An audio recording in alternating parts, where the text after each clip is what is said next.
प्रजासत्ताक दिन कार्यक्रमाचे अध्यक्ष सर्व प्रमुख अतिथी माझे आदरणीय सर्व शिक्षक व बालमित्र मैत्रिणींनो,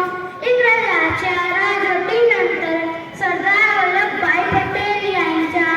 अथक परिश्रमातून सर्व संस्थाने खालसा केली व डॉक्टर आंबेडकर, डॉक्टर राजेंद्र प्रसाद,